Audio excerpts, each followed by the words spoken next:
share screen-nya bisa nggak ya? Sudah jadikan co-host bisa Pak Diandra.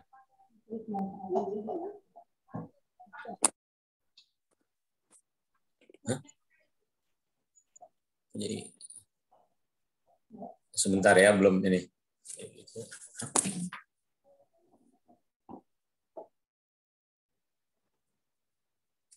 Halo? Ya, apakah di screen sudah kelihatan ya? Kelihatan, Dok, kelihatan. Sudah jelas ya? Ya. Saya akan coba menyampaikan waktu 30 menit, mudah-mudahan bisa selesai. Nanti berikutnya tanya jawab. Jadi mungkin sebagian kenal saya ya. Kali ini saya diminta long COVID. Kok apa ini maksudnya COVID yang panjang? Jadi pada saat ini memang kan sudah hampir turun kasusnya, terutama di DKI. Hari ini aja mungkin 900-an ya turun. Tapi yang kita hadapi di berbagai rumah sakit dan juga saya tanya ke teman-teman, kita hadapi yang sekarang ini yang kita lagi bicarakan, long COVID. Jadi pasien masuk sekarang pindah dari bangsal-bangsal COVID yang sekarang hampir kosong, sekarang pindah memenuhi ruang-ruang non-COVID. Misalnya ICU non-COVID. Kenapa? Sebagian kena long COVID.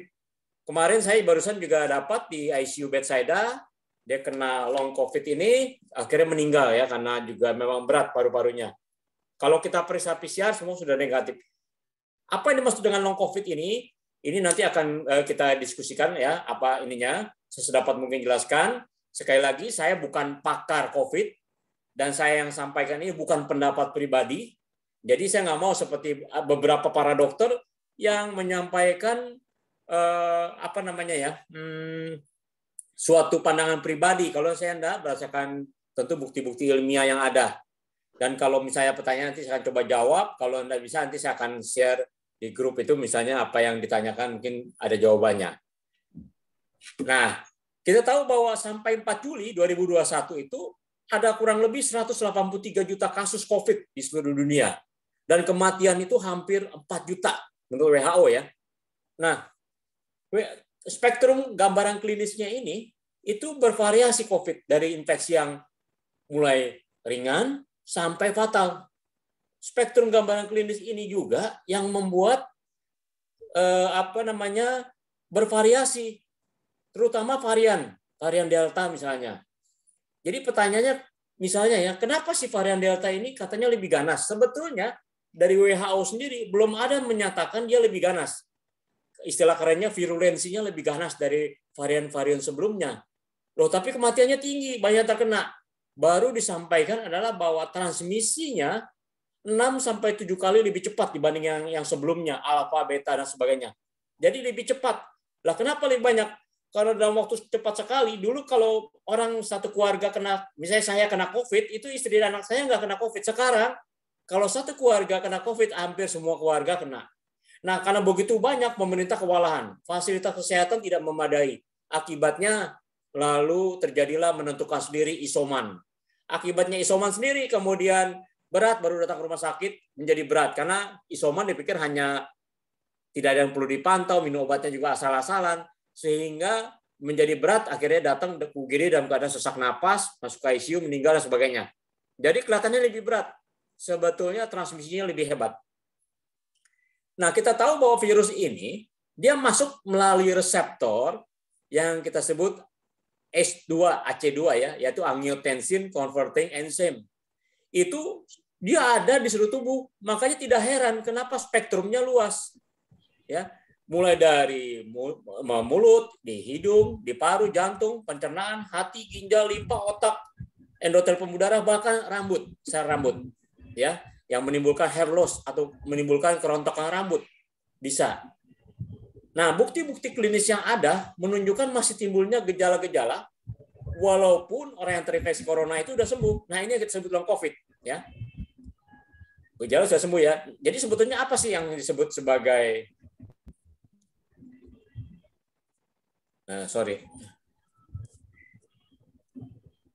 Nah, definisinya yang disebut long COVID itu menurut NICE itu suatu badan kesehatan National Institute for COVID Excellence itu menyatakan pokoknya masih ada gejala yang masih berlangsung atau berkembang, suatu infeksi akut COVID-19 ya, dan tidak dapat dijelaskan dengan diagnosis alternatif yang lain. Misalnya contoh sakit lambung, sakit terus-menerus, tapi diperiksa tidak ada. Halo, suara jelas gak ya? Tapi tidak ada diagnosis yang lain.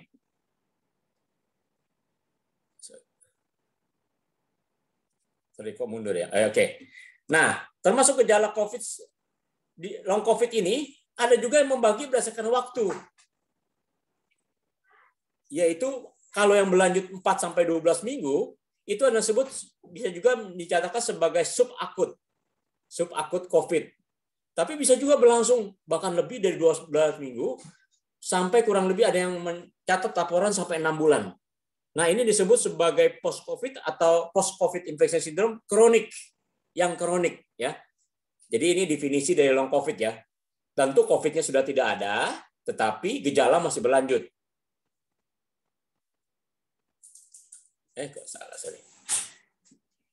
Nah, long COVID ini, apakah mungkin ini ada yang mengatakan ya mungkin pada kasus COVID yang berat kali. Ternyata tidak, pada kasus yang ringan pun juga bisa timbul.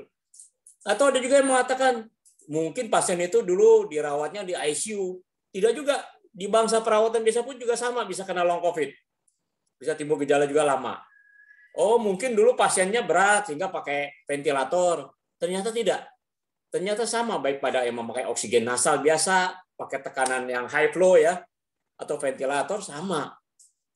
Oh, mungkin juga itu kali timbul COVID karena dia dulu dirawat di rumah sakit. Saya mah mandiri. Jadi nggak timbul long COVID. Tidak juga ternyata. Jadi inilah masalah long COVID cukup besar.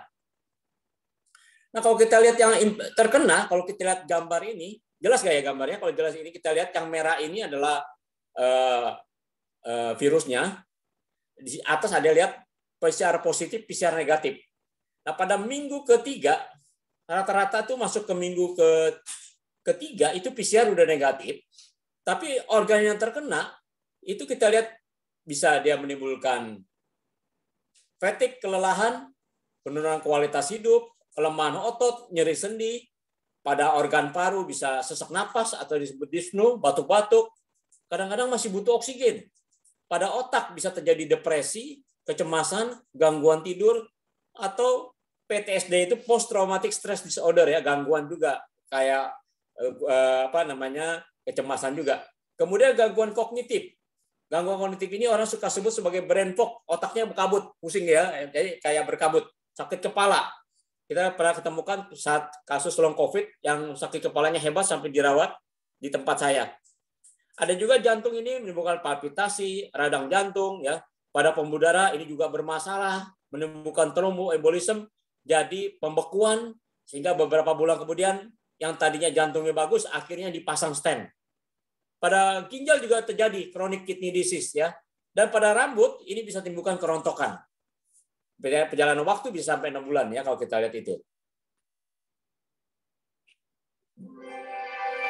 Nah, sekarang saya coba uraikan beberapa sindromnya, misalnya fatigue. Fatigue itu bukan hanya sekedar overtired, kelelahan, tetapi juga kelelahan yang tidak henti-hentinya. Dan keadaan kelelahan yang terus-menerus sehingga mengurangi energi, motivasi, dan konsentrasi seseorang. Ada yang mencatat dalam satu penelitian mencapai 11,9%. Mekanismenya, kalau kita lihat yang pertama adalah faktor psikologis dan faktor sosial. Bisa juga ada kedua adanya neuroinflamasi, peradangan dari sel otak sendiri. Dan ketiga adalah ini otot-ototnya sendiri mengalami kerusakan karena adanya pelepasan akibat COVID itu, pelepasan yang disebut inflamasi, faktor-faktor inflamasi atau disebut sitokin, sehingga kalau kita melihat di sini ototnya menjadi atrofi atau mengecil dan serat ototnya rusak karena terjadi trombus, ya, terjadi bekuan. Jadi faktor-faktor ini yang menimbulkan, jadi faktor di otot yang banyak kerusakan, di otak mengalami ini, ada faktor psikologis, ada faktor sosial, sehingga menimbulkan kelelahan. Jadi ini juga menimbulkan suatu fatigue. Jadi orang yang kena COVID ini suka merasa kok cepet capek ya, begitu. Yang kedua adalah sesak napas atau bahasa kerennya dyspnea. Ini bisa sampai 5 minggu ya, dicatat 4,6%, bahkan sampai ada yang 43,% pada sampai hari ke-60. Dan fungsi paru memang kalau diperiksa menurun ya, baik kapasitas parunya maupun diameter saluran nafasnya itu mengecil. Mekanismenya gimana? Mekanismenya itu terjadi kerusakan pada paru akibat masuknya virus COVID ke sel endotel paru. Yang kedua, menimbulkan reaksi peradangan ya. Tapi untungnya, kebanyakan kasus itu tidak menimbulkan tanda kerusakan paru yang berlangsung lama dan permanen. Contohnya saya ya. Jadi saya kiri kanan tuh kalau dilihat CT scan-nya mungkin pernah saya saksikan cukup banyak, tapi setelah saya periksa sudah bersih sama sekali. Nggak ada lagi. Tetapi bisa juga berpotensi menimbulkan fibrotik atau menimbulkan jaringan parut pada parunya. Misalnya berpotensi ya, kalau orang ini orang tua geriatrik. Yang saya sebut geriatrik ini di atas 65. Kemudian pasien yang sempat mengalami henti napas atau napasnya berat sehingga pakai alat bantu napas. Ini potensi menimbulkan psikiatrik atau fibrotik ya. Pasien yang dirawat lama, misalnya di ICU lama sampai 3 minggu ya, akhirnya sehidup juga, tapi menimbulkan fibrotik. Atau memang ada kelainan paru sebelumnya, misalnya ada radang paru sebelumnya TBC atau asma. Ini juga berpotensi menimbulkan suatu jaringan parut. Mekanismenya kalau kita lihat di sini, ini di paru, kalau diperbesar, ini yang sebelah kanan ini, kita lihat ya, jadi ini sel paru dan sebelah kanan adalah pembuluh darahnya, kerusakannya dua-duanya. Pembuluh darah parunya ada bekuan, ya udah ada pembekuan. Di sel parunya sendiri mengalami kerusakan sehingga tidak bisa nangkap oksigen. Kurang lebih demikian ya. Ini ada mekanisme kedokterannya. Tapi saya rasa nggak penting ini. Kelainan jantung, adanya suatu peradangan otot jantung, bahkan bisa sampai hari ke-71 post-COVID.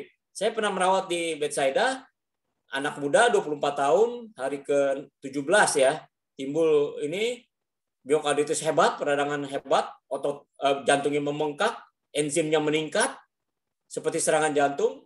Itu kita rawat untuk survive sampai kurang lebih hampir 3 bulan. Sampai sekarang masih fisioterapi, tapi hasilnya cukup baik. Bisa juga nyeri dada, bisa sampai hari ke-60. Kemudian, tapi keluhan ini biasanya lebih kecil atau lebih sedikit pada orang muda, tapi nggak selalu ya. Ada juga yang saya bilang tadi 24 tahun, tapi frekuensinya memang sedikit sekali. Dan atlet-atlet, misalnya atlet sepak bola dan sebagainya, kalau kena itu biasanya lebih ringan ya, long COVID-nya. Nah, sekarang ada suatu timbul kecenderungan meningkat gejala POTS, yaitu post orthostatic tachycardia syndrome. Maksudnya apa? Yaitu kalau orang berbaring, kemudian berdiri, langsung deg-degan. Mengapa terjadi? Itu karena terjadinya disfungsi saraf. Jadi pembuluh darahnya itu waktu dari posisi berbaring, kemudian dia berdiri, dia tidak mampu darah jantung itu memompa ke atas, memenuhi sirkulasi darah otak, sehingga pasien menjadi pusing dan jantungnya juga suplainya nggak bagus, sehingga terjadi denyut jantung yang meningkat. Mekanismenya, kalau kita lihat, yang pertama tentu karena ini ada kerusakan kardiomyosit ya. Kalau yang tadi gambar yang merah itu yang sehat, yang rusak yang agak coklat. Ini kerusakan ini. Yang kedua, serat otot jantungnya juga terjadi jaringan parut. Ya. Terus di otot jantungnya terjadi juga ini autonom disfungsi, sehingga ketiga faktor ini menimbulkan kelainan pada organ jantung post COVID-nya. Ini jangka panjangnya ya. Kemudian gangguan kesehatan mental dan kognitif. Jadi kognitif ini maksudnya ini ya, daya berpikir, daya kreasi, persepsi. Ini ada gangguan akibat COVID. Bisa tadi ya encephalopati, gangguan kognitif, bahkan bisa stroke. Kita ketemukan langsung di ruang perawatan. Ada yang kena stroke ya, pendarahan luas, bahkan satu lagi stroke dengan iskemik tersumbat, yang pendarahan meninggal. Ya, ada kejang-kejang, gangguan mental, jadi bisa menimbulkan juga pada gangguan susunan saraf pusat. Mekanismenya bagaimana? Yang pertama di sini adalah terjadi kerusakan sel saraf otak, neuron. Itu gambar kayak cacing itu adalah sel saraf ya. Ini mekanismenya. Kemudian darah sendiri di otak, sel darah pembuluh darah otak mengalami pembekuan. Ada sel-sel darah beku. Ini juga yang menimbulkan sakit kepala. Ya, karena ada pembekuan. Kemudian ini juga terjadi keluar beberapa bahan-bahan di dalam plasma darah keluar ke sel otak sehingga otaknya sedikit, jadi ini juga menimbulkan peradangan selain gangguan otonom. Jadi kelima hal ini juga menimbulkan mekanisme pada gangguan otak.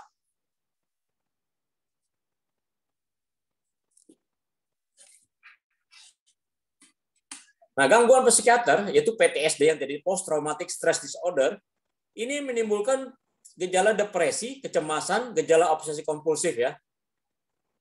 Nah, tapi memang tidak diketahui pasti siapa yang paling mungkin terkena gangguan kognitif ini dan berapa lama bisa berlangsung, ini masih dalam penelitian.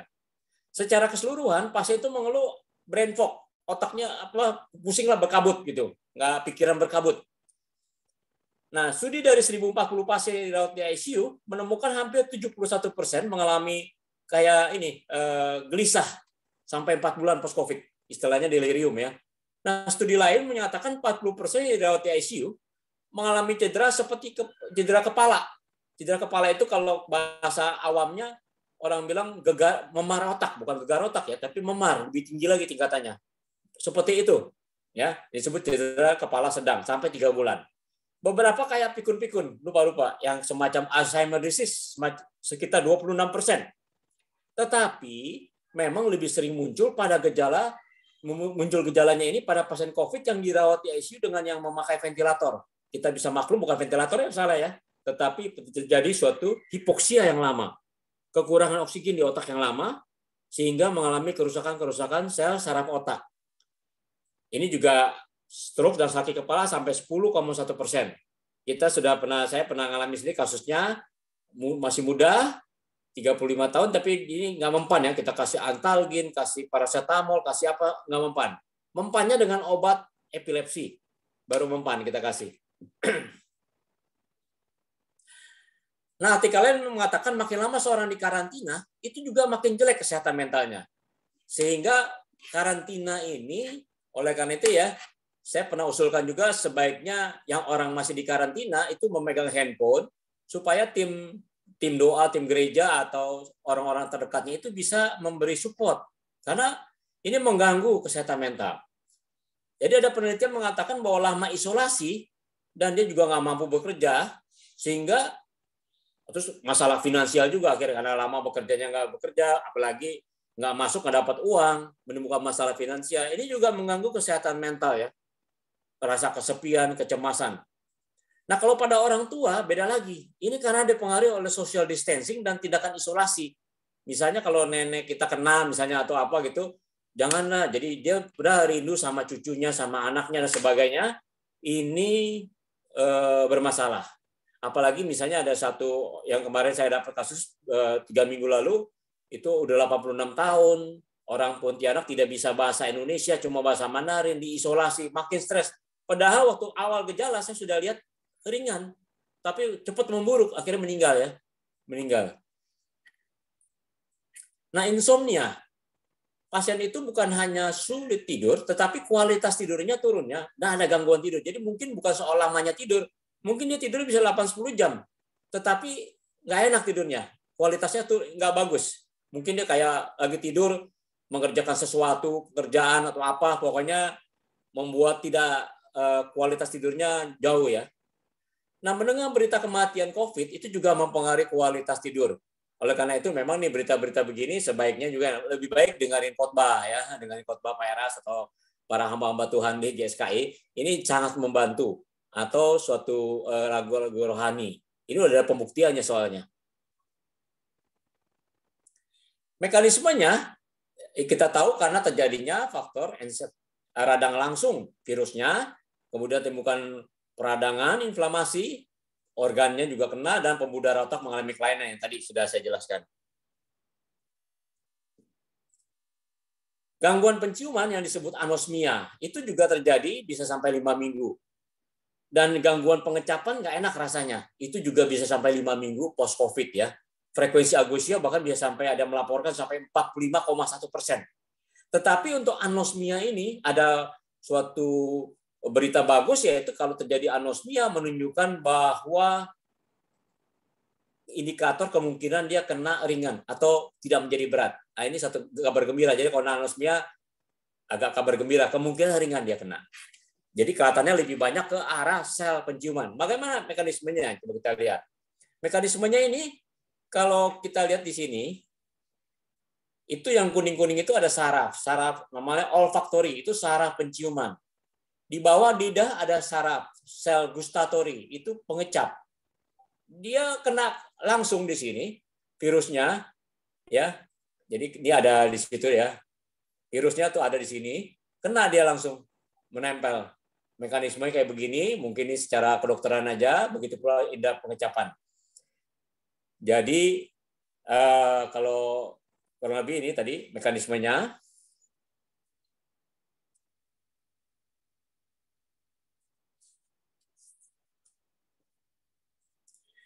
Nah, ada lagi manifestasi long COVID yang lain, yaitu pada ginjal bisa terjadi gagal ginjal akut, bahkan bisa menurun fungsi ginjal 35% setelah 6 bulan post-COVID. Di pankreas bisa menimbulkan infeksi pankreatitis akut ya. Di limpa juga bisa. Di di hati juga bisa. Fungsi hati menjadi memburuk. Saluran pencernaan tadi kayak sakit ya, mual-mual sebagainya. Otot tadi ya. Kemudian pembuluh darah, tiroid ini adalah suatu tiroiditis ini radang kelenjar gondok. Di kulit juga bisa terjadi. Dan saya pernah dikonsulkan satu, ada kelainan kulit. Nanti kita lihat ya kayak gimana kelainan kulitnya. Nah, kalau kita lihat kembali, kita lihat manifestasinya, memang dia spektrumnya luas, kenanya banyak. Ya, jadi bisa terjadi di otak ya. Kemudian ini juga saya kerja di Rumah Sakit Ibu dan Anak di Grand Family, ini juga banyak sekali saya dapat dari para dokter. Ini kalau ada yang bahkan meninggal, bayinya jadi kecil, kemudian juga karena suplai darahnya kurang, jadi blood clot. Kemudian kalau yang masih trimester pertama, sekarang angka aborsi atau keguguran tinggi sekali. Sehingga angka saya lakukan tindakan pembiusan pada kuret ini tinggi ya, karena akibat long COVID. Kemudian di lever, kemudian di limpa, di ginjal, di jantung ya, dan banyak tempat. Ini tadi manifestasi long COVID. Ini yang di kulit. Ya, perhatikan begini, pernah ada konsultasi ke saya, begini, saya anjurin ya ke dokter kulit, ya. Dikasih dokter kulit, udah kasih steroid dan sebagainya, sudah 2 minggu nggak sembuh. Saya nggak tahu tuh. Saya bilang kontrol lagi, tapi sampai saat ini saya nggak tahu bagaimana hasilnya. Ya, tapi kayak begini, dia bilang sudah minum obat nggak mempan, nggak ini. Nah, faktor risiko long COVID ini, itu kalau risiko COVID menjadi berat, kita tahu ya, kalau pria dan wanita, itu pria lebih berat. Dan kalau tua, lebih berat biasanya. Tetapi risiko menjadi long COVID ternyata terbalik. Wanita lebih tinggi dibanding pria. Beda tipis sih, 23,6%, kurang lebih dengan kalau pada pria 20,7%. Kemudian kalau yang tua jadi berat, tapi kalau long COVID, menjadi gejalanya itu timbul lama, menetap, itu bahkan pada usia yang lebih muda lebih tinggi dibandingkan pada yang lebih dari 70 tahun, cuma 18%. Jadi kemudian juga kalau orang yang ada komorbid, wah terang aja ada komorbid, jadi timbul long COVID. Ternyata juga tidak. Penelitian pada pasien yang sembuh dari long COVID tidak menunjukkan hubungan bahwa pria umur komorbid dan penyakit jantung lebih susah atau cepat sembuh dari long COVID. Nah, bagaimana terapi manajemen long COVID? Nah, dari WHO, CDC, National Institute of Health, belum ada guideline obat khusus. Ini penting ya. Belum ada obat khusus. Jadi kalau ada orang yang mengatakan ada obat khusus, sebetulnya nggak ada sebetulnya ya. Bagaimana terapinya kalau gitu dong? Terapinya bersifat suportif dan disesuaikan dengan guideline bidang organ yang terdampak sesuai dengan keilmuan saat ini. Nanti akan ada secara garis besarnya ada ya. Nah ini gambarnya lengkap, guideline-nya dibuat, jadi kurang lebih begini. Jadi kalau ada orang dengan gangguan ini, person with COVID ini sih untuk dokter sebetulnya ya. Untuk dokter, memang ada beberapa pemeriksaan suhu dan sebagainya ya, tekanan darah, Ini supaya tahu aja. Nomor 1 adalah managing comorbid. Jadi comorbidnya itu diobati sesuai dengan bedanya. Kalau DM ya ke dokter DM-nya harus diobati, darah tinggi diobati, jantung itu ke dokter jantung ya. Dan ini juga kalau ada gangguan misalnya sesak napas dulu kena paru lebih berat, dianjurkan rehabilitasi pulmoneri. Jadi ke rehab medik. Jadi secara garis besar untuk medical manajemennya simptomatis aja sih, kalau masih agak demam kasih paracetamol, sakit-sakit ya kasih penghilang analgetik, penghilang sakit. Ya. Kemudian kalau bagi dokter ya perlu dengerin ya. Kalau kita sebagai ini dengerin supaya ada empati, itu cukup membantu. Kalau ada infeksi sekunder, pertimbangan antibiotik ya. Dan terapi spesifik kalau misalnya ada radang jantung tentu ada obat khususnya. Dan untuk pasien dianjurkan misalnya periksa pulse oximetry setiap hari. Kalau ada masih ada gangguan, keluhan, batuk dan penak ya. Kemudian secara umum kesehatannya diet harus baik ya. Berbanyak buah dan sayuran, tidur, berhenti merokok, batasi alkohol ya dan kafein. Kemudian jangan lupa olahraga ditingkatkan secara perlahan.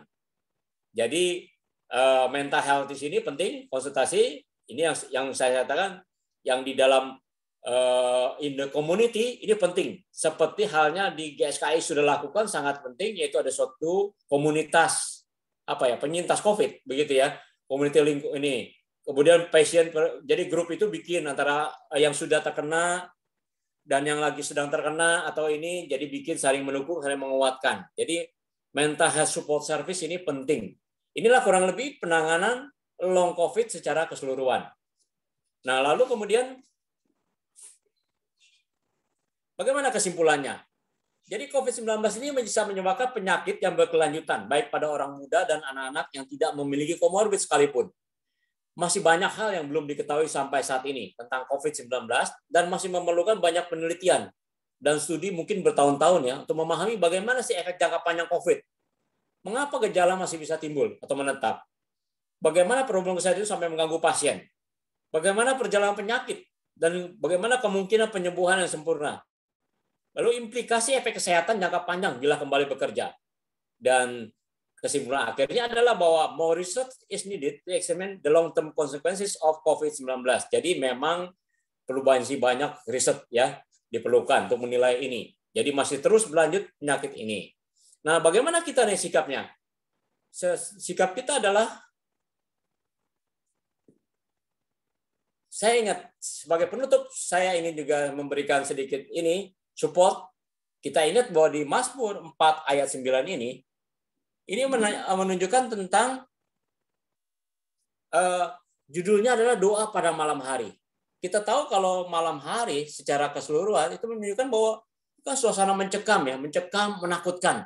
Atau paling enggak kalau malam itu suasana atau situasi yang paling tidak siap oleh karena kita terlelap dan tidak terjaga.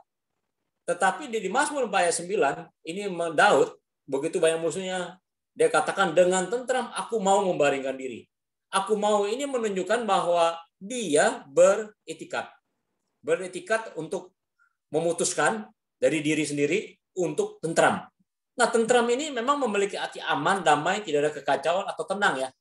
Tetapi sebetulnya ketentraman di sini sesungguhnya bukanlah suatu keadaan. Keadaannya sih mungkin nggak bagus. Bagaimana coba sekarang? Sebentar lagi begitu banyak varian-varian mungkin akan muncul. Belum masalah ekonomi. Banyak sekali tutup PPKM ini, dampak ekonomi dan sebagainya. Situasi makin tidak jelas. Jadi bukanlah suatu keadaan, mereka suasana hati yang timbul sebagai dampak dari reaksi seseorang dalam menyikapi setiap keadaan atau situasi yang sedang terjadi. Tetapi dengan tentram aku mau membaringkan diri. Jadi keadaan boleh nih, tapi kita tentram. Kenapa? Kuncinya di sini. Inilah yang saya suka pakai ayat ini sebagai terapi mutakhir insomnia. Ini nanti saya jelaskan dikit ya. Lalu segera tidur. Kok bisa? Padahal mungkin pada Daud ini ada musuhnya. Pada malam hari nggak terjaga lagi, nggak siap-siap. Karena dia satu, sebab dia memandang hanya Engkau lah Tuhan yang membiarkan aku diam dengan aman. Jadi mungkin ke depannya bahwa situasi makin belum jelas ya, mungkin varian-varian akan muncul, tetapi ingatlah di dalam Wahyu pasal 21 ayat 6 sudah jelas ya, ada alfa. Tuhan mengatakan kepada Yohanes aku adalah alfa dan omega, yang awal dan yang akhir. Jadi itulah yang membuat kita juga lebih kuat, lebih dekat. Situasi mungkin nggak lebih bagus, tapi kita memutuskan tentram. Saya rasa demikian. Kalau ada suatu pertanyaan, kita akan ini. Saya rasa tadi saya pasang waktu ya, timer 30 menit. Saya rasa sudah selesai dan terima kasih. Ini kembali ya.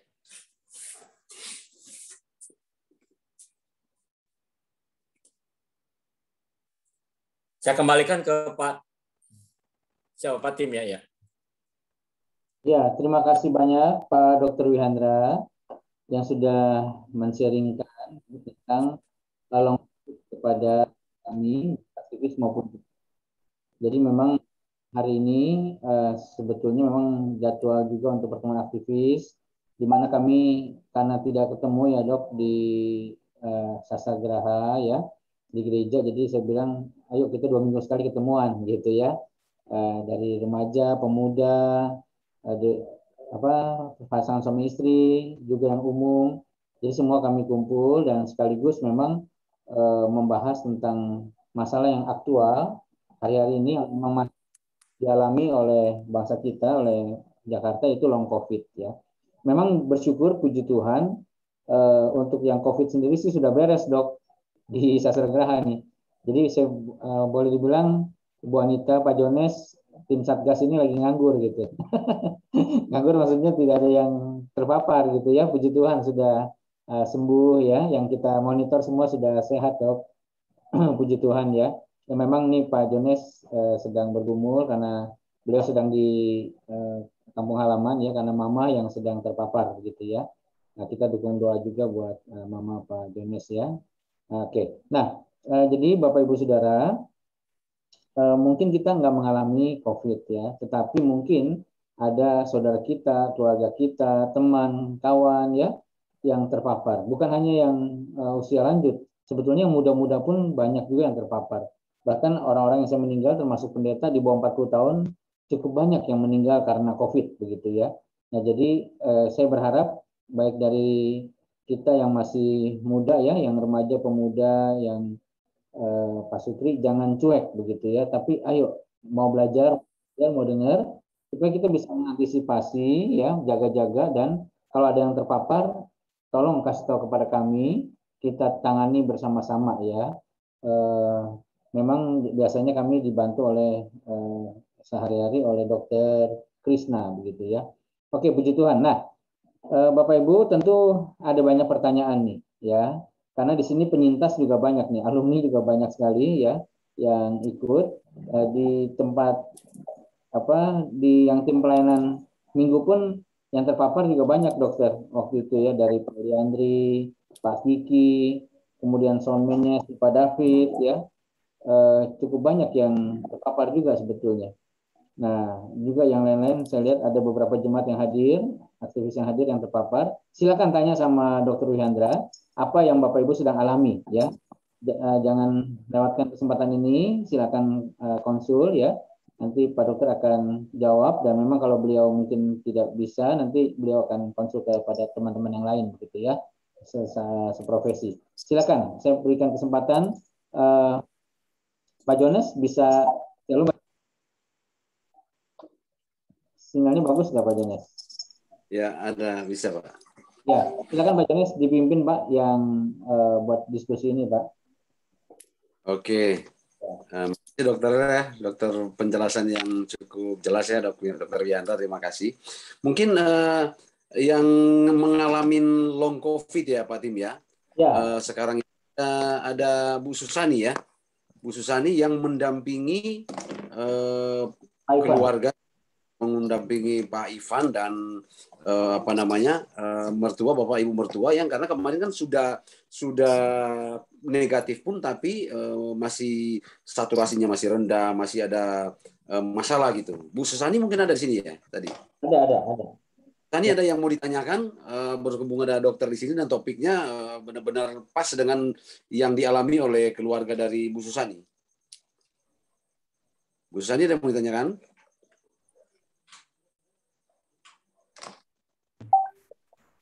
Belum ya Pak, nanti kalau ada baru disampaikan Pak. Oke. Sekarang sudah aman ya? Ya, kondisi Pak Ivan gimana, Bu Susani? Boleh ceritain? Udah Pak, udah sehat, saturasinya udah bagus. Oke. Papa? Papa aja, Papa masih pakai oksigen. Saturasinya Sudah berapa lama ya? 2 sampai 93. Papa itu dari dihitung dari awal terkonfirmasi positif sampai sekarang sudah berapa lama ya? Dari tanggal 1 Juli. Udah sebulan setengah ada. Sampai Juli. Bulan setengah ya. Tapi Nah. sudah dinyatakan negatif ya? Udah. Cuman kan Ini emang Papa itu kan ada stroke, Oke. ada darah tinggi, sama tadinya perokok berat. Oh. Jadi ya Usia Papa ya? Papa usia berapa ya? 68. Oke. Termasuk sedikit sebetulnya dari prosentasenya sedikit sebetulnya ya dokter ya, yang tadi kan dokter sampaikan ya. Di usia 68 ini sudah 1,5 bulan ya. Ya dok ya. Ya benar ya. Sekarang banyak yang muda-muda nih, yang Iya. tua seperti dengan komorbid tadi bisa menjadi lebih berat walaupun sedikit, cenderung akan lebih berat. Jadi emang mesti diperhatikan ini. Jadi yang long COVID ini sekarang jadi masalah besar karena yang tadi virusnya sudah nggak ada, PCR negatif, dan masuk ke ICU beberapa kali. Banyak orang itu kalau kita lihat riwayatnya sebulan lalu, 2 bulan lalu COVID. Jadi timbul ada yang stroke, ada yang tadi seperti ada gangguan pernapasan ya, masih pneumonia infeksi sekunder. Justru kembali lagi sebetulnya COVID itu sendiri, kalau ada mengatakan COVID itu tidak bikin meninggal, ya memang benar. Tapi akibat COVID-nya itu yang ditinggalkan, efek dampaknya itu yang bikin meninggal. Yang kita sebut hiperinflamasi sindrom atau namanya istilah kerennya cytokine storm ya, badai sitokin. Nah, ini yang menyebabkan masalah. Dan beberapa kayak teman saya ahli jantung di sini ada yang terkenal kan yang disebut sebagai ahli COVID katanya. Jika ada beberapa orangnya itu teman saya seangkatan ya. Dan saya beberapa suka bius juga pasiennya itu banyak pasang stent. Riwayat COVID sebelumnya 1-2 bulan. Jadi dan satu lagi kemarin saya mendampingi satu bapak yang umurnya 65 gitu, laki. Dia baru pasang stent bulan Mei, berarti masih cukup baru. Uniknya dia kena COVID kemudian. Nah, setelah kena COVID, kemarin kita lakukan suatu angiografi, diperiksa pembuluh darah koronernya, di tempat stentnya ada sumbatan. Di tempat stentnya ya, mestinya kan terbuka, malah kita tanya, jangan-jangan nggak minum kali ini obat pengencernya. Enggak, rajin katanya. Nah, masih kita juga bersama dengan dokter teman saya itu, ya dokter Dasaat ya, saya sebutin, itu dia bilang masih mungkin ini suatu long COVID, post infection COVID yang kita sebut ya. Post infection ini berdampak. Nah, ini jadi masalah. Jadi kelihatannya orang nggak ini, tapi timbulnya banyak. Beberapa ada yang kena ginjal tadi, ya, gangguan fungsi ginjal. Tapi jantung juga cukup banyak. Selain itu peradangan jantung itu sering juga.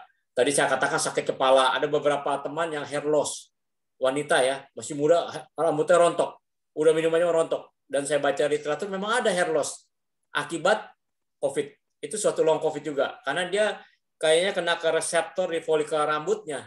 Jadi gampang rontok. Jadi itu memang kayak semacam autoimun. Penyakit autoimun kalau kita tahu lupus, salah satunya adalah rambutnya kalau nyisir itu banyak sekali rambutnya, berapa lembar rambut itu akan timbul ya. Itu salah satu kayak lupus, autoimun. Jadi perjalanannya banyak. Kemudian gangguan lambung juga banyak. Sehingga harus diendoskopi. Nah, varian Delta ini variasinya, spektrumnya ini kan tinggi ya. Sehingga pernah ada pertanyaan, kenapa sih para dokter kok kena dibanding yang pertama? Dibanding gelombang pertama, gelombang kedua ini varian ini kenapa banyak pada kena dan lebih banyak meninggal kali ini? Misalnya dokter Opjin, kebidanan loh, apa hubungannya Opjin? Banyak meninggal, nomor 1 Opjin ya, yang paling banyak meninggal. Jadi misalnya dia keluhannya lambung, dia datang tidak dengan keluhan demam, disangka bukan COVID. Nggak taunya COVID. Kenalah di endoskopi, dokter penyakit dalamnya kena. Kalau pada wanita ada gangguan, mungkin siklus haidnya terganggu. Dia berobat ke kebidanan, padahal dia COVID. Kena. Jadi memang kena ya, akhirnya meninggal dan sebagainya. Jadi itu beberapa dokter bahkan THT forensik kena kejiwaan juga ada. Mungkin dia pusing-pusing ya, tadi ada gangguan itu. Kayaknya mesti ke psikiater nih. Padahal dia pasien COVID. Kena juga psikiater. Ada meninggal psikiater. Jadi memang yang tadi varian ini lebih bervariasi sehingga banyak dokter terkena. Oke, Dok. Dok, jadi gini Dok ya, kebanyakan orang kan pasien yang selama ini ketika dia dinyatakan negatif dari COVID merasa aman sebetulnya. Orang-orang berpikir seperti itu. Nah ini dalam kasus-kasus yang long COVID seperti ini, setelah dia dinyatakan aman, setelah dinyatakan hasil PCR-nya negatif, oh sudah aman. Tapi sebetulnya masih menyisakan post COVID-nya itu masih banyak menyisakan ya seperti yang dokter jelaskan tadi ya, yang kita sebut sekarang dengan long COVID. Tapi oh ini sudah negatif ini, berarti aman. Tapi dari penjelasan dokter tadi ternyata itu memang benar-benar masih harus diwaspadai dok ya. Walaupun sudah dinyatakan negatif, kalau dia masih menyisakan gejala-gejala seperti yang dokter jelaskan tadi yang kita sebut dengan long COVID ini. Iya. Jadi orang suka salah penekanannya pada PCR. PCR betul. Jadi saya bilang PCR itu jangan dianggap, bahkan dia positif tidak terlalu dianggap. Kalau bagi saya ya, saya lebih pentingin klinisnya, keluhannya. Klinis. Contoh beberapa yang meninggal, ya jadi kasus-kasus yang saya alami, yang hadapi ya, itu perawat bahkan dia PCR negatif. Jadi dikeluarkan dari Kemenkes, jaminannya dan boleh pulang. Tapi dia masih batuk. 2 hari kemudian dia kerja. Diperiksa saturasi masih 90. Akhirnya karena makin lama makin sesak, padahal PCR 2 kali negatif. Jadi memang betul-betul negatif, tapi dia menyisakan tadi ya, yang tadi long COVID ini lebih sepikat subakut, akhirnya dirawat ya di Ukrida, beberapa hari kemudian meninggal. Nah itu contoh bahwa kita harus waspada, walaupun sudah terkena, hati-hati pada dampaknya. Oleh karena itu, kalau ada keluhan, sebaiknya tadi ada guideline-nya tadi kan diperiksa ya. Ada beberapa kontrol yang harus kita lakukan kalau ada keluhan. Jadi kalau ada keluhan itu sebaiknya diperiksa. Misalnya masih ada batuk, itu potensi berbahaya juga. Karena infeksi sekunder, karena kuman bakteri yang lebih ganas, ya bukan virus ya, bakteri misalnya atau jamur. Nah itu yang membuat akhirnya dia harus hati-hati. Begitu pula kelelahan dan sebagainya ya, itu juga ini sakit kepala itu luar biasa sampai nangis-nangis. Saya lihat sendiri pasiennya, nangis-nangisnya luar biasa. Jadi gejala long COVID ini juga jadi bermasalah. Jadi harus diperhatikan juga, bukan hanya sudah sembuh dari COVID gitu. Jangka panjang kita masih belum tahu. Oke, makasih dok.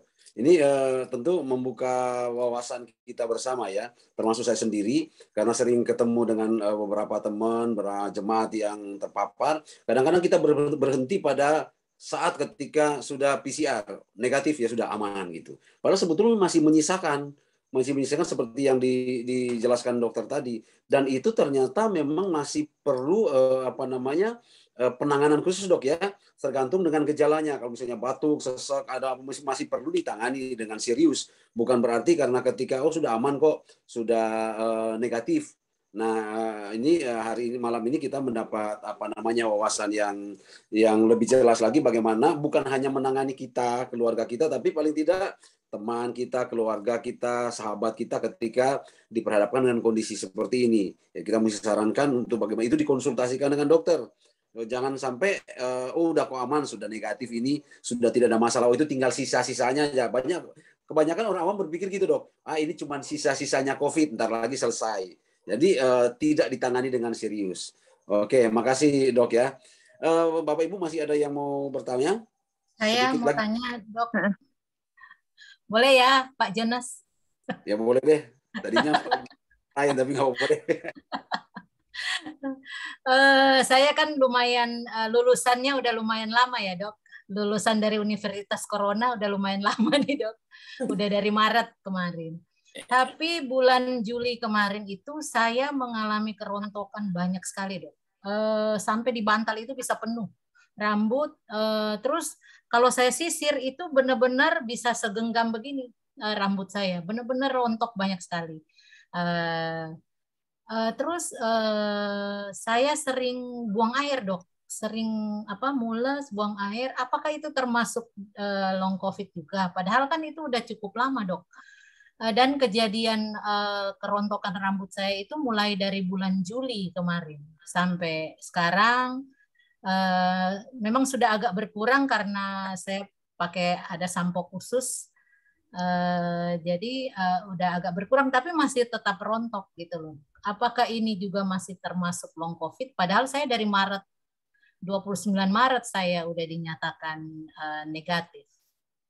Terima Ya. kasih dokter. Jadi memang kalau dari definisinya long COVID tadi, itu bisa sampai 6 bulan bahkan. Jadi kalau Ibu Stella kan 5 bulan ya, masih mungkin. Tapi ada satu lagi, yaitu bahwa disebut long COVID kalau tidak ada penyebab lain. Nah, yang tahunya penyebab lain memang harus ke dokter. Misalnya contoh, mungkin ada defisiensi vitamin tertentu, vitamin E, ya, atau ini ada faktor autoimun penyakit yang lain. Itu disingkirkan dulu. Kalau itu tidak ada, itu disebut long COVID. Jadi long COVID itu lama waktunya masih tercapai 6 bulan, tetapi dan tidak ada penyakit lain yang bisa dijelaskan. Tapi kalau kerontokan rambutnya bisa dijelaskan karena sesuatu, misalnya yang paling kita sering temu adalah lupus, systemic lupus, ya SLE, penyakit lupus ini namanya bagus ya. Itu ada radang sendi, mukanya kayak kemerahan, butterfly, radang sendi ya, kemudian rambut rontok. Nah itu kemungkinan lupus autoimun. Apakah autoimunnya bisa timbul karena COVID? Mungkin long COVID bisa. Nah, itu ada beberapa pemeriksaan ya. Jadi memang untuk yang menentukan itu tidaknya memang harus ke dokter untuk ininya. Untuk menyingkirkan tadi bukan penyebab yang lain. Itu. Saya rasa itu deh. Secara umum pengobatannya tidak ada yang spesifik, tapi secara khusus yang tadi sesuai organ yang terkena, yang terdampak. Begitu. Jadi kalau misalnya hair loss, mungkin ke dokter kulit ya, ke dokter kulit ya, kulit betul. Untuk itu ya, untuk bisa menilai itu. Mungkin faktor makanan, misalnya banyak merkuri, makanan kaleng misalnya, itu juga gampang hair loss. Iya. Oke, makasih Terima dokter. kasih dokter. Bu Anita? Ya, ada saya yang- mau tanya. Dokter Wiandra, saya mau tanya tentang D-dimer. Itu kalau standar dari D-dimer kan 500 ya, Dok. Nah, kalau seorang yang sudah negatif COVID, ketika setelah negatif dia dites D-dimernya 700. Terus kemudian seminggu kemudian dia tes lagi udah 600-an. Tetapi secara fisik sudah normal, sudah kerja dan lain-lain. Apakah tetap harus dites sampai kepada standar 500, Dok? Atau is okay, 600 sudah nggak apa-apa? Ya. Kedengaran? Ya, kedengaran. Ya, terima kasih Bu Anita. Jadi memang pada yang paling sering ini, yang kita takuti pada D-dimer yang tinggi, itu trombosis.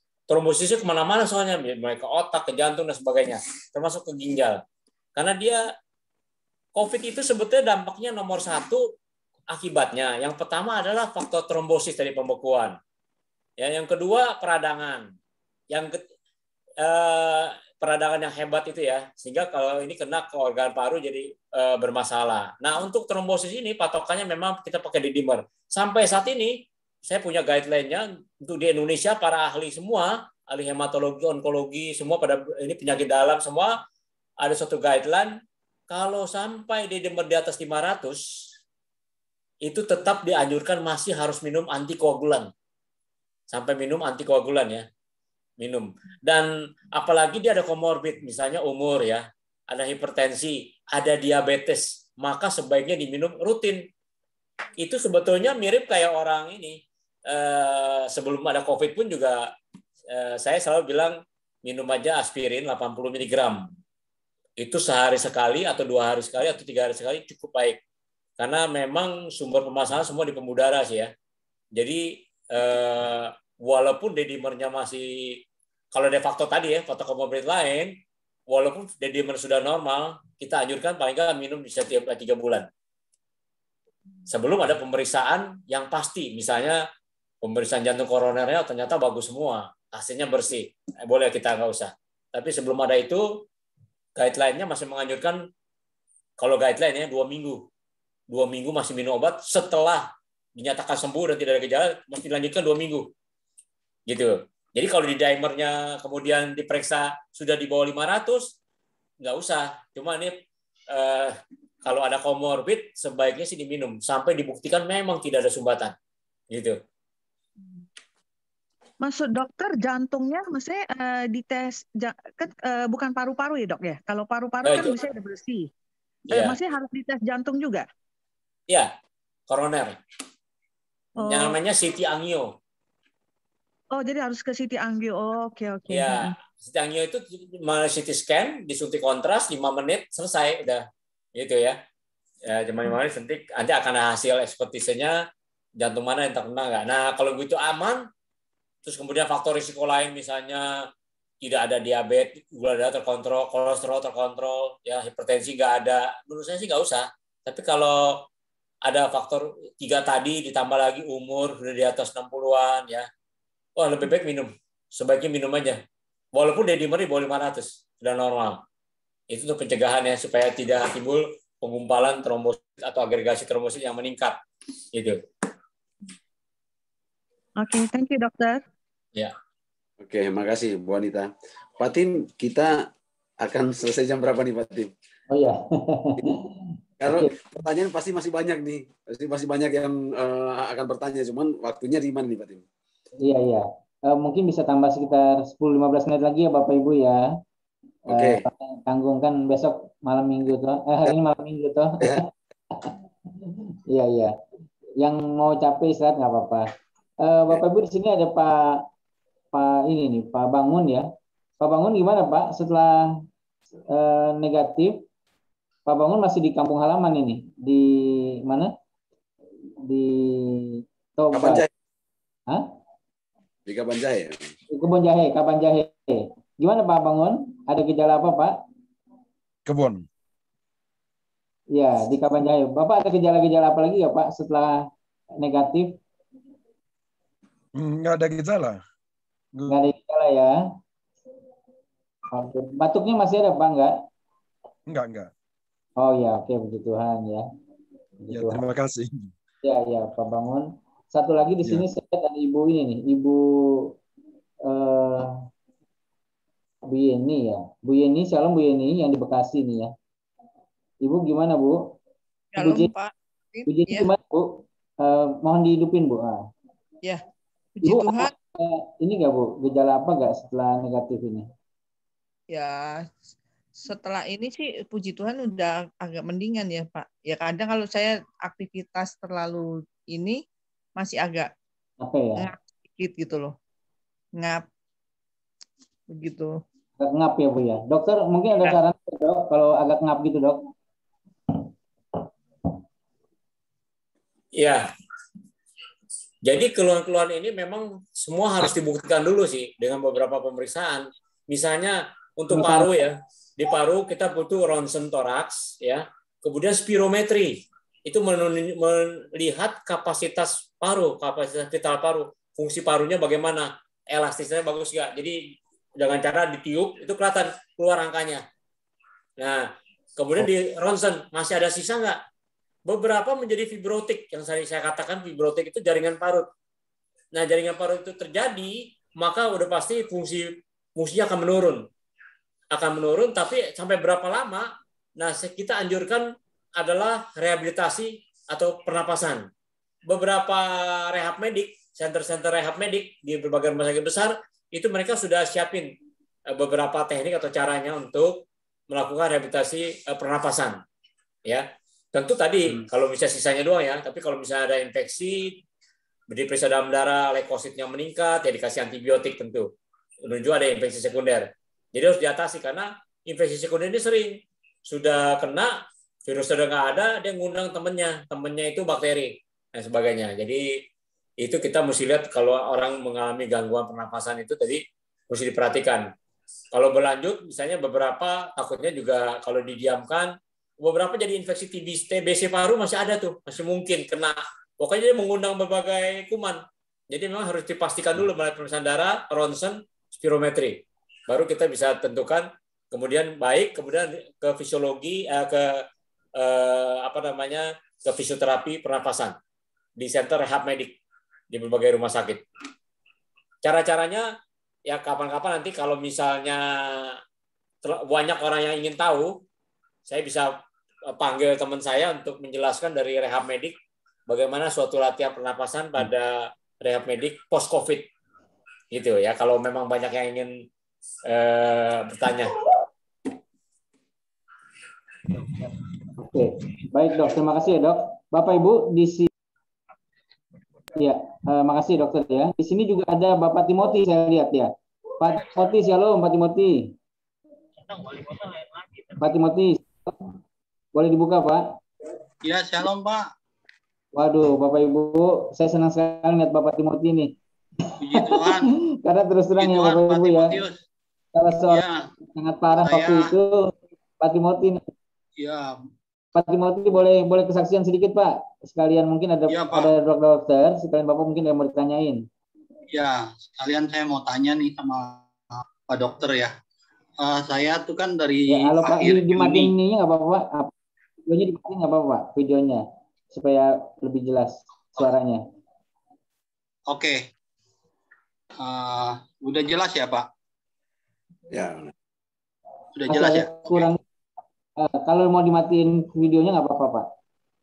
Oh, Yang penting suaranya oke, kedengaran. Ya. Oke.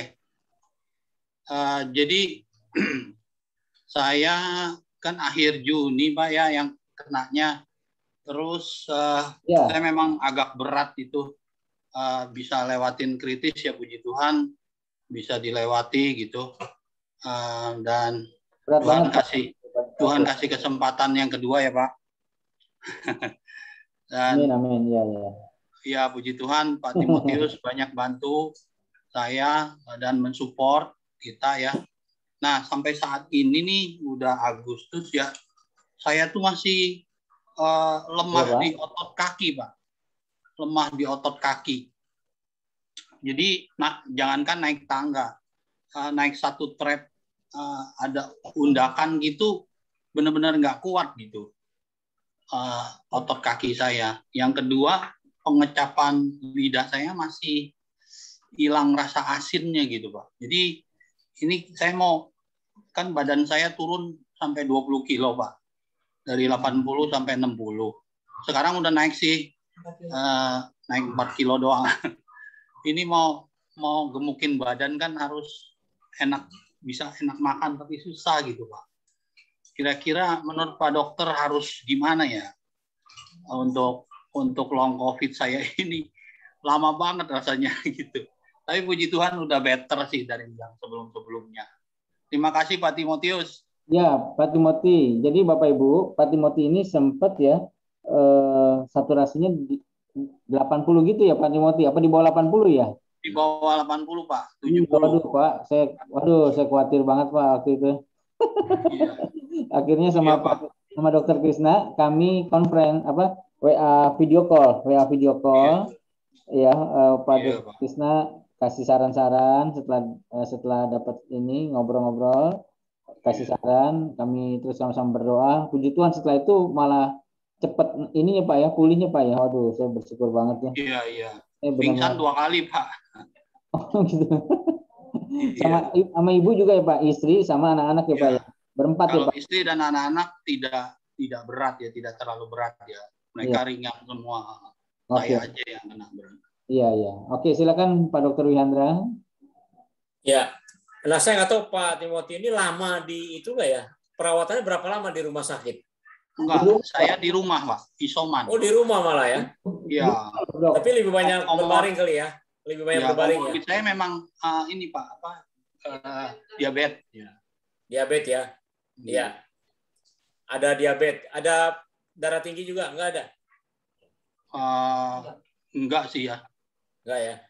Iya. Nah, kalau kita lihat gambar yang tadi, yang saya jelaskan tadi, COVID ini juga menyerang dia ke sel otot. Sel ototnya itu diisi dengan suatu jaringan parut, ya. Jadi akibat COVID-nya sendiri ini, jaringan parut, jadi ototnya itu membuat rusak. Ya, nanti kalau bisa saya tampil lagi, tapi itu rusak. Yang kedua, biasanya orang-orang ini adalah kalau yang lama berbaring, sehingga ototnya menjadi atrofi atau mengecil. Oleh karena itu dia harus bertahap untuk mobilisasi melalui fisioterapi. Ya, melalui fisioterapi kalau yang berat itu. Kalau misalnya ini sebetulnya beberapa di YouTube pun juga ada beberapa mengenai latihan otot post COVID. Ya, ada juga nanti kalau ada saya share ya mengenai itu. Yang ketiga, pada diabetes sirkulasi darah Bapak nggak bagus biasanya pada diabetes. Itu juga menjadi lama sirkulasi darahnya. Karena kalau sirkulasi darahnya lancar baik, pada diabetes itu dia secara umum diabetes itu dia penyakit yang menyerang sistemik apa ya, luas. Gula darah ini membuat otot-otot itu pada mati karena kekurangan suplai bahan bakar yang gula. Jadi gula ini kalau saya jelasin begini, kenapa gula darah tinggi? Kan gula dibentukkan oleh sel otak. Loh, kenapa gula tinggi kok jadi bahaya? Malah jadi bermasalah pada kencing manis? Begini, kalau kita ibaratkan di satu ruangan, itu butuh makanan, ada orang di situ ya, ada orang. Nah, bahan makanannya itu ada di luar tinggi sekali. Untuk supaya dapat makan orang di dalam, mesti ada yang bawa masuk. Yang bawa masuk itu namanya insulin. Nah, pada orang diabetes, insulinnya ada yang nggak ada, atau ada yang males. Kalau yang nggak ada, langsung disuntik insulin. Yang males diproduksi insulinnya, dikasih obat, dirangsang pankreasnya, supaya menghasilkan insulin. Tapi lama-lama juga insulinnya habis juga, karena pankreasnya dirangsang terus. Jadi pakai insulin. Nah, gula darah nggak ada, jadi gula darah tinggi di luar, di dalam tidak ada. Akibatnya disebut selnya kelaparan. Sel apa yang kelaparan? Semua sel, termasuk otak, jantung, otot, dan semuanya. Mata, ginjal, seksual. Itulah membuat mati semua. Penyakit ini berbahaya oleh karena perlahan-lahan, kadang-kadang ada keluhan, tapi secara mematikan pelan-pelan jalan terus dia. Justru itu ada patokan kita. Bapak usahakan, saya anjurkan sih olahraga, kontrol gula darah ya. Berat badan jangan cepat dinaikin, Pak. Nah, tapi gula darahnya yang diperbaiki.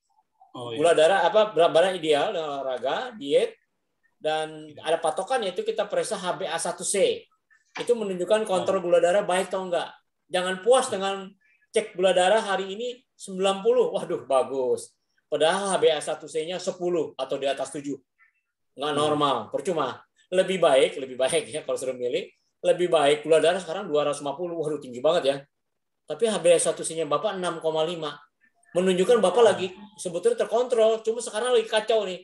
Entah lagi nggak benar, pokoknya makannya atau apa, jadi sampai 250. Lebih baik begitu.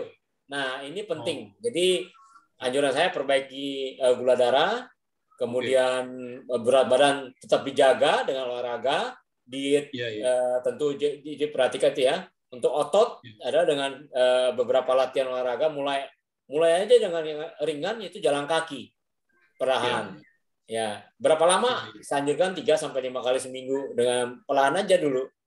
15-20 menit tiap bulan dinaikkan. Itu akan meningkatkan intinya. Saya rasa gitu, Pak. Iya, Dok. Makasih ya, Dok ya. Ya, dokter, saya mohon izin nanti nomor dokter saya kasih Pak Timothy ya, nomor WA-nya ya. Nanti kalau Pak Timothy ada keperluan Dokter Wiandra. Iya. Oke. Puji Tuhan ya Pak Timothy ya, semangat terus ya Pak. Ya Pak. Ya Pak. Shalom. Ya. Shalom dokter. Pak Bu Dewi, maaf Bu. Shalom. Maaf Bu, sebentar ya Bu. Ini masih ada lagi yang saya mau tanyakan. Mohon maaf ya Bu. Saya mau tanya ke Bro Mark Yohanes. Mark Yohanes, halo Bro. Shalom Bro. Halo, malam shalom Kotim, salam semuanya. Bapak Ibu, Bro Mark Yohanes ini ya, Pak Mark Yohanes ini adalah putra dari Om Ferry Kencem. Ya, putra dari Om Ferry Kencem. Nah, Mama Pak Mark Yohanes ini ya, istri dari Pak Om Ferry terpapar juga. Sekarang sudah negatif ya, Bro ya? Iya kok. Sebenarnya makasih banyak buat tim Satgas COVID Kebonjeruk buat perhatian sama doanya buat Mama dan Papa juga kemarin. Sekarang kondisinya udah normal, balik udah nggak ada gejala long COVID juga, udah aktivitas seperti biasa. Oh, puji Tuhan. Kalau ini si siapa? Adik Bro, siapa deh si? Oh, Noel kakak. Noel gimana Noel kabarnya? Dia udah kerja biasa lagi, udah normal. Udah sehat juga ya? Iya. Oke, nggak ada gejala juga ya Noel ya? Iya, puji Tuhan nggak ada. Oke, baik, puji Tuhan ya. Oke, ya Bapak Ibu, ya karena keterbatasan waktu ya, saya mohon maaf. Ini sudah jam 9.17 dan mungkin next time ya kita bisa adakan lagi bersama Dr. Wihandra ya. Nanti kita bisa dapatkan arahan-arahan lagi ya dari Pak Dokter. Dan sekali lagi saya mohon supaya ketika ada keluarga atau kenalan ya, apalagi jemaat yang terpapar, mohon segera sampaikan kepada kami apa yang bisa kami bantu ya. Bisa hubungi saya, Pak Jones, Bu Anita, ya. Pokoknya pengurus nanti pasti akan sampaikan. Nah, demikian Bapak Ibu. Saya kembalikan kepada Pak Pit. Mungkin ada pengumuman penting Pak buat Bapak Ibu aktivis. Ya, baik Pak Tim. Sesuai dengan arahan Pak Tim sebelumnya bahwa pertemuan aktivis akan dilaksanakan 2 minggu sekali, yaitu minggu 2 dan minggu 4. Karena minggu 1, 1 dan 3 itu ada Pak Sutri. Untuk berita selanjutnya akan diumumkan di grup untuk pertemuan aktivis ini. Itu aja Pak. Maaf Pak Pit, maaf Pak Sutrinya minggu kedua dan keempat. Oh iya, nanti saya Ya. ralat pertemuan aktivis Sabtu pertama dan Sabtu ketiga.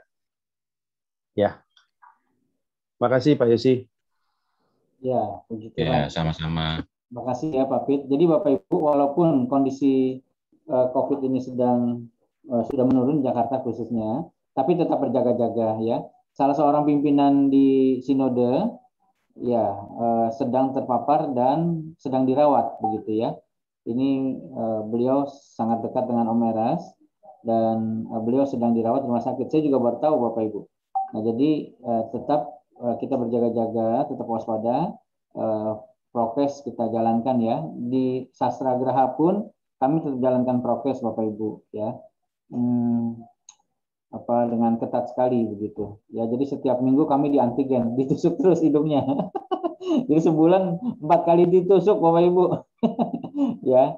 Nah, demikian. Nah, di sini juga ada tim pengembalaan, mungkin Pak Fran atau Pak Jos. Pak Jos ini kayaknya masih ada di Lembang, Pak. Shalom Pak Jos, bisa suaranya Pak Jos? Shalom Pak Jos. Ya, shalom Pak Jos. Masih join, Pak? Ya, tadi beliau chat bahwa beliau ada di luar sih ya. Oke. Pak Frans mungkin bisa saya sapa. Pak Frans, shalom Pak Frans. Iya, Pak Tim. Ya, mungkin ada mau disampaikan Pak Frans buat enggak, udah cukup jelas sih. Saya seperti Pak Jones bilang dapat masukan ternyata long COVID itu seperti itu gitu, dan ternyata memang tidak jangan membuat kita lengah walaupun COVID-nya sudah negatif, tapi ternyata long COVID-nya ini berbahaya karena ini yang merusak organ-organ yang sebetulnya tidak terlihat. Itu aja sih Pak Fit. Ya, baik. Terima kasih Pak Tim. Pak Frans juga alumni penyintas. Nah, dokter mohon izin juga nanti materinya boleh dok ya dibagikan di share ya dok, supaya kami bisa bagikan ke aktivis dan jemaat ya dok. Oh baik ya. Ya, cuman banyak bahasa Inggrisnya nih, saya juga bingung bacanya nih. Bukan bahasa Inggris, bahasa itu kali ya, apa diagramnya kali ya? Iya ya. Bahasa kedokteran Bang. Iya. Jadi saya tadi makanya jelaskan, tapi kalau mau baca itu jelas di situ ini ya. Jadi betul-betul saya dari sumber ininya. Ya, mantap dok. Supaya memang akurat. Jadi Ya, bukan pendapat pribadi. Soalnya banyak sekali dokter ini bermedsos saya lihat dan membuat orang awam ini jadi kacau. Ada dokter polikelamin, ada dokter bedah tulang, ada dokter influencer yang maksud saya ini jadi kacau. Mestinya orang yang berkompeten, walaupun dia dokter tapi belum tentu kompeten. Oleh karena itu harus berkompeten. Jadi itu jadi pernah saya ungkap satu balasan itu ya, maksudnya respon mengenai vitamin D karena itu agak menyesatkan. Jadi saya akan kasih begitu ya, tapi itu contoh bahwa begitu banyak dunia di medsos ini yang kacau balau. Kita harus dengar yang mana benar gitu. Ya, puji Tuhan. Ya dok, makasih. Oke, saya sapa juga Ibu Agustin. Ya, ini senior kita nih. Bu Agustin, shalom Bu. Ibu sehat-sehat ya Bu ya. Selamat ulang tahun ya Bu ya. Ibu baru ulang tahun nih Bu Agustin ya. Iya, seneng Bu bisa ketemu sama Ibu ya. Pak Rusdi juga nih ya, tadi udah ketemu, udah lihat, puji Tuhan. Oh ya, Cintan saya dengar kadang-kadang suka capek ya. Halo Cintan, saya sapa dulu. Halo, shalom kok. Katanya dengar-dengar suka capek gitu Cintan ya. Mungkin ada mau dikonsultasi sama dokter sebentar? Nggak apa-apa kok. Kayaknya makin kesini udah makin oke sih. Hanya memang perlu waktu aja kayaknya. Jadi kan abis kecapean sedikit kan mulai batuk-batuk lagi, terus agak demam, tangan kaki gitu. Cuman setelah saya bisa tidur 1 malam, puji Tuhan sih udah oke lagi sih kok pagi ini. Sama saya ada minum Lianhua ya. Minum Lianhua 4 kapsul sih kok kalau udah nggak enak banget. Oh gitu. Iya. Udah oke sih. Thank you kok tim. Ya puji Tuhan ya, cintanya. Iya kok tim. Baik, Bapak Ibu, kalau tidak ada lagi ya, kita akan sama-sama berdoa. Terima kasih sekali lagi buat kehadiran Bapak Ibu ya, Bapak Ibu Saudara dalam pertemuan malam ini. Saya menghimbau apabila Bapak Ibu punya kesempatan jam 8 malam dari Senin, Selasa, ya, Kamis, Jumat, Sabtu, gabung bersama-sama dengan jemaat Tuhan ya. Ada banyak hal-hal yang dibahas ya, bukan hanya yang ingin bahas yang sehari-hari gitu, yang praktis, baik kesehatan, baik keuangan ya, tentang psikologi juga. Dan tujuan kami sekali lagi dalam masa-masa yang seperti ini, Bapak Ibu semakin diperangkapi juga gitu ya. Jadi sayang kalau Bapak Ibu nggak datang. Apabila sempat, ayo join sama-sama di Zoom ya. Besok kebaktian jam 9 pagi, kemudian jam 11 ada relay dari MAG, dan jam 5 sore. Ya memang Bapak Gembala Pembina, Bapak Rohani kita bilang bahwa ke Pak Jones bahwa nanti tolong aja ditulis kebaktian 1 jam 9, kebaktian 2 jam 11, kebaktian 3 jam 5 begitu ya. Nah kami lagi mau mengajukan contoh format brosur atau pengumumannya, minta ACC dari beliau dulu begitu ya. Jadi puji Tuhan beliau terus masih membina kita, membimbing kita ya, dan kita masih connect terus ke pusat ya, ke MAG. Demikian Tuhan memberkati kita semuanya. Mari kita tundukkan kepala, kita satu hati dalam doa. Bapak terima kasih buat fellowship kami yang indah malam hari ini. Terima kasih juga buat Pak Dr. Wihandra yang sudah Tuhan pakai men-sharingkan tentang long COVID kepada kami. Hamba-Mu berdoa buat kami semua Tuhan, khususnya para penyintas COVID, Tuhan terus sertai, jagai dan lindungi. Tuhan tolong supaya kesehatan mereka sempurna, agar mereka efektif dipakai Tuhan, melayani Tuhan, mengabdi bagi Tuhan. Khususnya untuk Pak Timothy, Tuhan terima kasih, Tuhan jamah terus, berikan kekuatan dalam nama Tuhan Yesus, agar beliau juga boleh benar-benar pulih, dan beliau melayani Tuhan, menyenangkan hati Tuhan. Berdoa untuk Mama dari Pak Jones di Amurang, di Sulawesi Utara, kami serahkan dalam tangan Tuhan. Tuhan menyertai, Tuhan menjamah, Tuhan selamatkan. Kami rindu Tuhan sembuhkan orang tua kami ini dalam nama Tuhan Yesus. Penyertaan Tuhan nyata buat beliau. Terima kasih Bapak. Berkati juga Pak Jones di sana, berikan kesehatan, kekuatan. Kami juga berdoa buat Papa dari Pak Jos di Palembang, kami bawa ke dalam tangan Tuhan. Selamatkan ya Tuhan, jamah dalam nama Yesus dalam kondisi sakitnya, dalam usia yang lanjut ya Tuhan. Tuhan jamah beliau, 80 tahun, Tuhan jamah dalam nama Yesus. Selamatkan beliau Tuhan. Terima kasih Bapak, berikan kesehatan juga buat Pak Jos. Berkati beliau menjadi berkat bagi keluarga, khususnya buat papanya. Terima kasih Bapak. Kami menyerahkan hidup kami sepenuhnya ke dalam tangan Tuhan. Ibadah esok hari jam 9, jam 11, jam 5. Tuhan pimpin dan Tuhan sertai. Urapi semua yang melayani, Tuhan pakai jadi berkat. Terima kasih Bapak. Kami terima berkat yang besar dari Bapa di sorga, cinta kasih dari Tuhan Yesus, persekutuan Roh Kudus atas hidup kami malam ini sampai